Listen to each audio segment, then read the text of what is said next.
Hello friends, this is doctor Ravinder. आज आपसे बात करेंगे कॉन्स्टिपेशन के बारे में।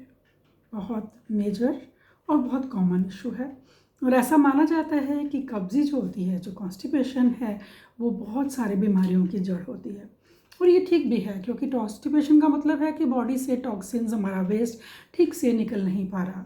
और जब नहीं निकल पा रहा तो वो रास्ता ढूंढता है। कभी वो ब्लड में किसी कोने में इकट्ठा होता है, कभी वो जॉइंट्स में इकट्ठा होता है, कभी को गैस की फॉर्म में हमारे सिर पे चढ़ जाता है।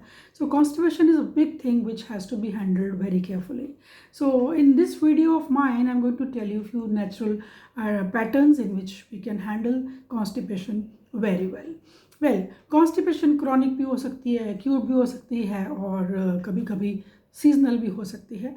बट जनरली स्पीकिंग जो कॉन्स्टिपेशन है उसके कॉजेज़ जो हैं, लैक ऑफ अपना एक्सरसाइज है एंड फॉल्टी लाइफस्टाइल है, जिसमें कि wrong times of eating and wrong combinations of food and more of refined foods, more of packed foods, sugars in diet, and of course lack of जो basic कारण होता है हमारी constipation होने का is the lack of roughage, झाड़ू जो कहते हैं। झाड़ू जो है ना वो हमारी बॉडी में पूरी तरह से नहीं लगता, और रफेज जो होती है वो हम नहीं खाते। Fibre, that is called fibre.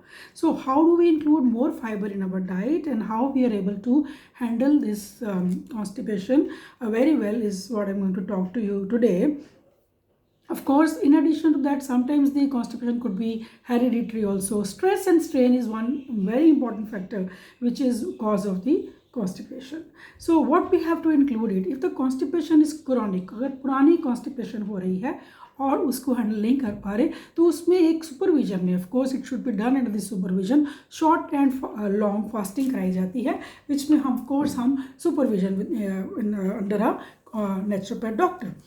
Otherwise, what we have to do is we have to include more fiber in diet. All the seasonal vegetables should be included with less spices and less of oil. Sugars are to be avoided. Creams, pastries, cakes, all these things which are heavy to body, take time in digestion, should be avoided.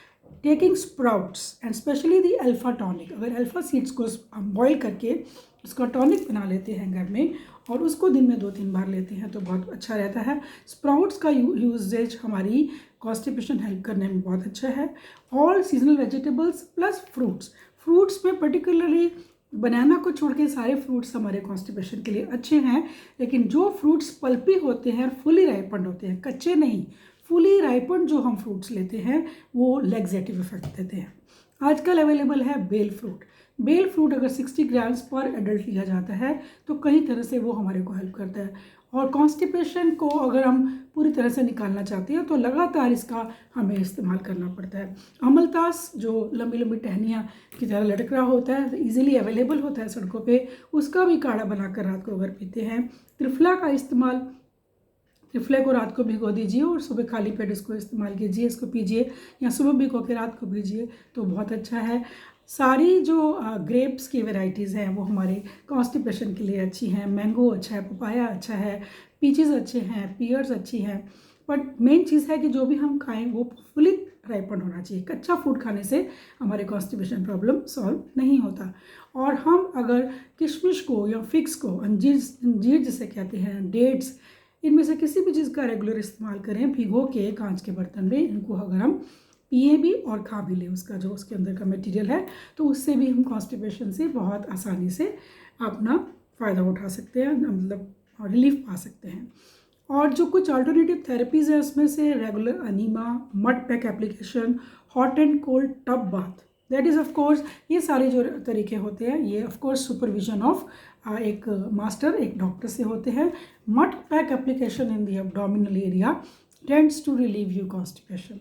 And if the constipation का जो cause है वो कहीं ना कहीं आपकी नाभि के हिलने से है तो you must check it, because that case we have to place the nabhi at the right place, which this should be checked regularly. And of course, chewing your food properly is one important thing which I always say, and that makes the food pre-digested. Addition of more of roughage in the diet, more of fibrous food, छिलके वाली दालें, छिलके वाली चीज़ों का इस्तेमाल करें. Fibre को है उसको हम ब्रान लेके अपने आटे के अंदर मिला के एक्स्ट्रा ब्रान भी खा सकते हैं. और जितना हम फाइबर अंदर देंगे उतने अंदर की सफाई हमारी अच्छी होगी, झाड़ू अच्छे से लगेगा। लैक ऑफ मिनरल्स हम कवर कर सकते हैं स्प्राउट्स के इस्तेमाल के साथ। और इसके अलावा अगर हम कुछ एक्सरसाइजेज, राइपन्ड गुआवा बहुत अच्छा होता है, फुली राइपन्ड गुआवा बहुत अच्छा है पेट के लिए।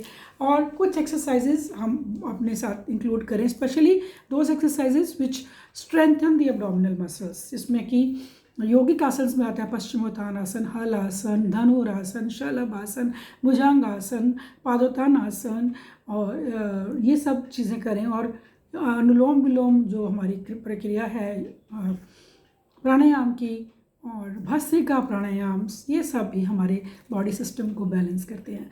और अगर कोई केस बहुत क्रॉनिक है या बहुत प्रॉब्लम सॉल्व नहीं हो पा रहा, of course then you have to take the guidance of, and I am always there as I tell you always for physical and mental illnesses. I am doctor Ravinder from Tattva bliss. I hope you like it. बस इतना ज़रूर करें कि आप झाड़ू लाएं और कब से भगाएं। So it is very simple, more of fibre, more of roughage in your food, which is called jhadu, then more cleaning from your body occurs. So this is Dr. Ravinder from Tatu Bliss. Always for you, you can ask questions, subscribe my channel and enjoy my videos. Thank you.